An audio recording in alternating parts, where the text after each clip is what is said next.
G'day, Nathan here from SEQH, and joining me we have the wonderful Tylah from Gateway Container Hire and Sales. So what I want to start with, Tylah, is essentially what drew you into the transport and logistics industry? Whether it was someone else bringing you in, or whether you saw something and just gravitated to it? Yeah, so basically I left school in 2015. I deferred from uni, and basically my parents said you get a full-time job or you go to uni, so I jumped on SEEK and it just fell into my lap, and I've been there ever since, so I'm going on 5 years. Yeah. Okay, cool. So it's the ultimatum from the parents to say you work or you study. And yeah, I didn't do the best at school, and I just wasn't too interested in doing another 4 years of study, so I was like, work. Yeah. And so what, you saw the ad on SEEK, you applied.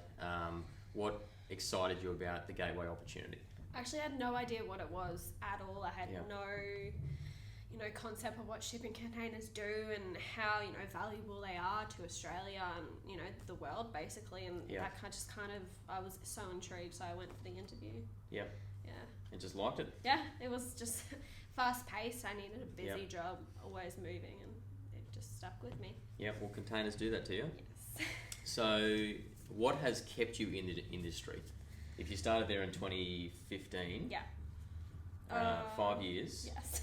What's kept you there? I would definitely say the people that I work with is one of the biggest ones, and just the job itself, like I said, it's just fast paced. It's what I was from. When I was in school, I did part-time casual at McDonald's. That was a busy job. I was Macca's as well. I think that's got some great foundational training. Yeah, and just the job itself, it's so intriguing. Something different happens every single day. Yeah. No day is the same. I go home and completely exhausted by the day, and I wake up and do it again the next day. And a lot of people say that, but containers, there is something different every day. Yeah, there is. You just can't pinpoint it, but there's something that pops up between the customers, contractors, truck drivers, everything can happen. Yeah, will happen. Yep, most certainly. So you just touched on the fact you're going home, you're exhausted, but you get up the next day. So what keeps you motivated, focused and engaged to continue to do this, 5 years on? I personally know that I have a good work ethic and a drive, so I think that stems from my parents. Again, my dad owns 2 businesses, and he's just a workaholic in a good way. And I think that's just been always stemmed on to me as well. And the fact that I just enjoy what I do makes it so much easier to get up every single day, especially at the crack of dawn. Getting up at 5 a.m. It's not early on cold Brisbane mornings like today. It's definitely hard, but I just do it anyway. I love it. Yeah. Okay. So the key essence is it's come from a family upbringing. Yeah. And it's just your personal drive. Yeah, definitely. Love what you do. Yeah. All right. So what challenges do you face and overcome in your career? There's definitely challenges every single day. Whether it's just shipping lines, truck drivers, we always get the odd out of the blue incident. We do a lot of work with you guys. There's some challenges there between our clients. Overcoming them I think it becomes easier with time.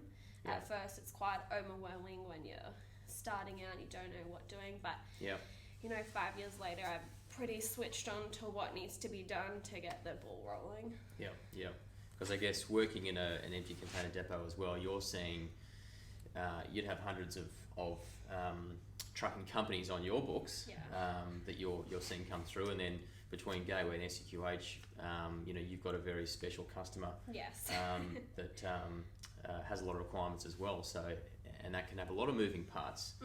So I guess it's just keeping up with the challenges that get thrown. Yeah, you need to be on top of your game all the time, on the ball, just continuous, keeping on top of everything makes it a lot easier.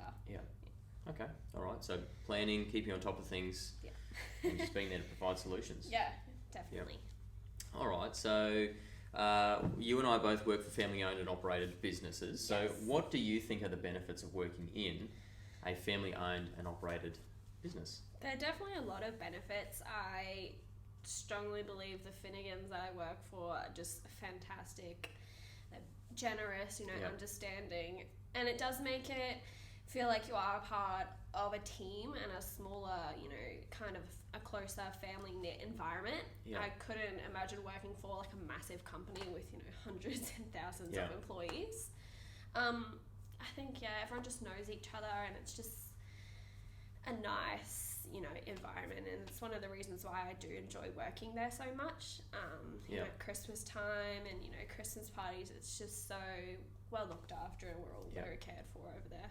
Yeah, I think, well, knowing the Finnegans, they love their business, they care about their business, but they just as much care about the people as well. Definitely, they definitely reward you, you know, for your work, you know, you don't go unnoticed or anything like that.